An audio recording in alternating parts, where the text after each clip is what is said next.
وہ کہاں ہے بیٹا جو اپنے باپ سے کہتا تھا ابا پیسہ ہے تو سب کچھ ہے، بیچ مکان، بیچ مارکیٹ، اور جہاں جہاں احرام باندھ کر بیت اللہ کا طواف کر کے آ، خدا پاک کی قسم پھڑکنے کی اجازت نہیں دے رہا ہے۔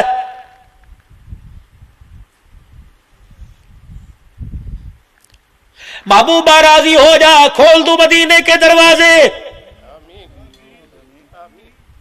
جب اس جیسے نے رو کے دکھایا ہوگا، کملی والے میرے شیو کرنی چھوڑ دی، لوگوں نے میرے پاس بال کٹوانا شروع کر دیے، بتاؤ معافی ملے گی؟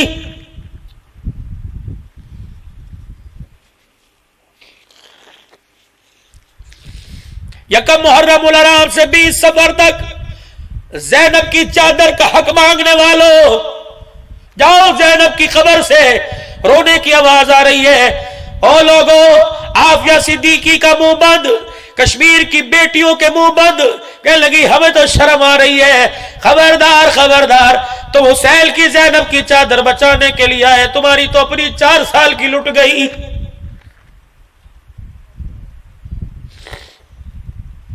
یہ انگریزوں کا ملک ہے، یہودیوں کا ملک، کافروں کا ملک، یا تو ان کے میڈیا پر پابندی، ورنہ آج تک کوئی امریکہ کی خبر سنی، کوئی برطانیہ کی خبر سنی کہ قبر سے اس لڑکی کو نکال کر اس سے مکالمہ کیا؟ یہ تیرے میرے ملک سے جب کافروں کے ملک میں خبر گئی، رب کعبہ کی قسم ہے انہوں نے اٹیک تیرے میرے پر نہیں کیا، نبی کی ختم نبوت کی پگڑی پہ کیا ہے۔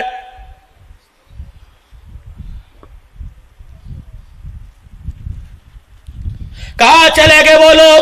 وَإِذَا قِيلَ لَهُمْ آمِنُوا كَمَا آمَنَ النَّاسِ، کہاں چلے گئے؟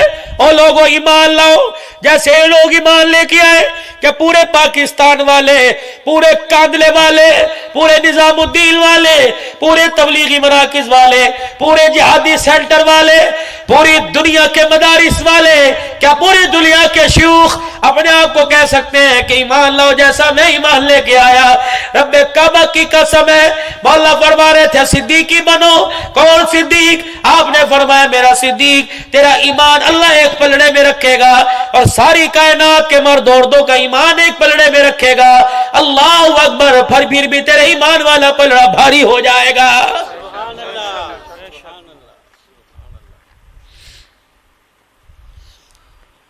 آپ تو حاصل پور کی کاروائی، آپ کا میڈیا تو حاصل پور کا بتا سکتا ہے۔ اس مہینے تقریباً 4 یا 5 مرتبہ میں کراچی محرم میں ہو کے آیا، 3-4 صوبوں میں اس مہینے کے اندر پھر کے تھک ہار یہ یقین جانو، جہاں جا کے بیٹھ جاؤ پیار محبت کی بات ہی کرنے کو تیار کوئی نہیں۔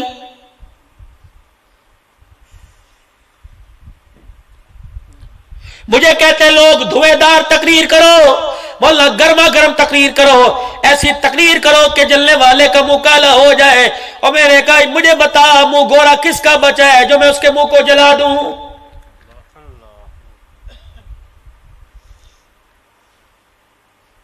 کیوں میرے عزیزوں؟ سارا حکومت کا قصور ہے، تیرا کوئی قصور نہیں۔ کس حکومت کو تم نے گولڈ میڈل دیا؟ سب کو تو لعنت لعنت کر کے تم نے بھگایا۔ کون سی ایسی مسجد کا ممبر تھا، کون سے جلسے کا ایسا سٹیج تھا کہ جہاں سر گالی گلوچ نہ ہو؟ مولانا ان کا مولوی آیا یوں کر کے دیا، آپ جواب دے کے چلے جاؤ۔ بات اس نبی صلی اللہ علیہ وآلہ وسلم کی کرتے ہو جو آخری وقت اپنے دامن میں ساری امت کے دکھڑے لے کے گیا ہے۔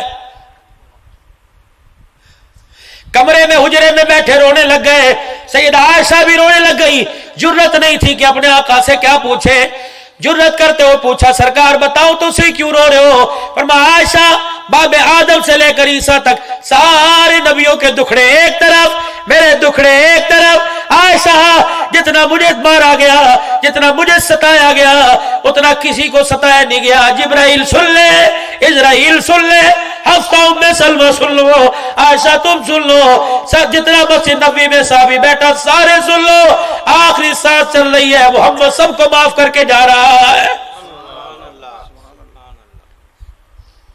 میں اسے امتی مانوں جو مرتے وقت اپنے بچوں کو کہتے ہیں میرے بھائی کو جنازے کو ہاتھ نہ لگانے دینا۔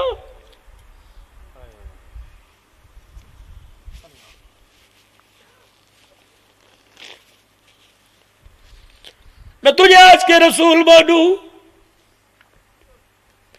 جو ماں کو ناراض کر کے مر رہا ہے؟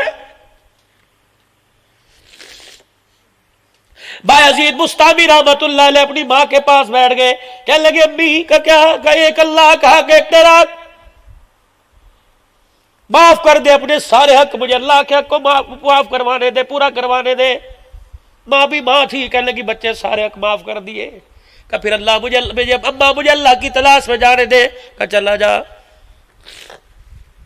سارے حق ماں نے معاف کر دیے، دودھ کھیر معاف کر دی، گود کا پگوڑا معاف کر دیا۔ 12 سال تک جنگلوں بیابانوں میرے کپڑے پھٹ گئے، جوتے ٹوٹ گئے، کھلڑی اتر گئی، جس مقصد کے لیے 12 سال نکلے پا نہ سکے۔ کہنے لگے چلو کسی اور علاقے میں چلے۔ جب دوسری بستی میں جانے لگے، راستے میں پھر بستام کی بستی آ گئی، یاد آیا یہاں میری ماں رہا کرتی تھی، پتہ نہیں زندہ یا مردہ، وعدہ تو اسے کوثر پہ ملنے کا کیا تھا، لیکن آج ماں یاد آ رہی ہے۔ آتی تو روزانہ تھی لیکن گھر کے قریب گئے، آج ماں کی ممتا جوش مار رہی ہے۔ اور لوگوں، کوئی حاصل پور سے کائی پور میں چلا گیا، کوئی وہاڑی چلا گیا، کوئی بہاول پور چلا گیا۔ جب حاصل پور آتے ہو بتاؤ اپنی مارکیٹ میں جاتے ہو یا ماں کی قبر پہ جاتے ہو؟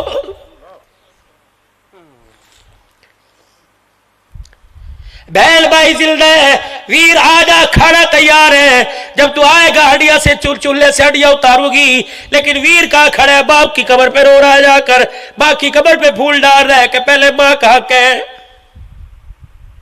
بایزید بستامی رحمت اللہ علیہ تشریف لے گئے، جا کے تہجد کا وقت ہے، ہاتھ بڑھا کے کنڈی بجانی چاہیے، ہاتھ روک دیا کہ بایزید اس عمر میں، ساری عمر میں سکھ نہیں پہنچا سکا، دکھ تو نہ دے، پتہ نہیں کس وقت اللہ اللہ کر کے سوئی ہوگی۔ اللہ اکبر۔ جب تہجد کا وقت ہوا، گھر کی نالی سے پانی باہر نکلتا نظر آیا کہ اب ماں جاگ گئی، یوں کر کے آہستہ سے دروازہ بجایا، اندر سے آواز آئی بایزید ٹھہر جا، بھی آ رہی ہوں۔ 12 سال دے بعد پتر بوئے تے آیا، اور ظالموں کہتے ہو ساڈے ماں پیو میرے پوچھ دے کوئی نہیں، تو پوچھ کے تو دیکھ، بیٹا دبئی سے فون کر رہا ہے بھی تو مجھے بھول گئی، پوچھ کے تو دیکھ۔ اللہ اکبر، اللہ اکبر۔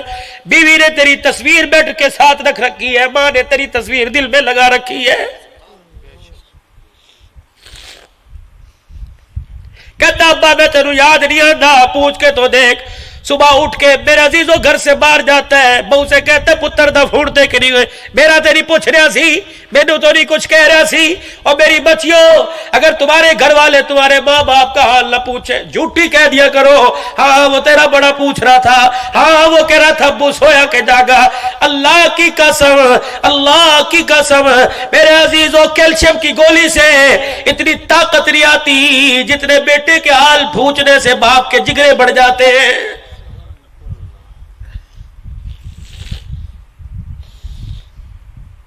آج سال ثواب کی محفل ہے، بھائی عرفان صاحب کے دادا دادی، نانا نانی، راؤ شریف صاحب کے والدین مرحوم، ساری امت کے سال ثواب کے لیے پروگرام کرایا۔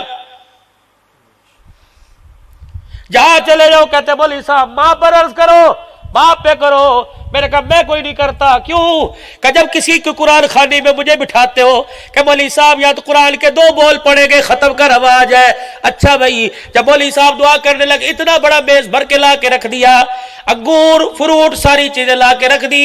ایک دن میں نے تقریر میں پوچھ لیا، میرے کہا بیٹے اتنی چیزیں میرے آگے لا کے رکھی، کبھی میز بھر کے ماں باپ کی زندگی میں بھی ان کے آگے رکھا تھا؟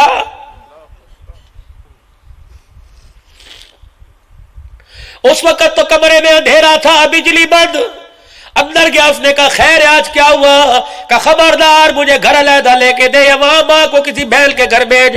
پوچھا کیوں، کیا بات ہے؟ کہ اللہ اکبر، بار بار فریج کھول کے فریج کی ربڑی خراب کر دی۔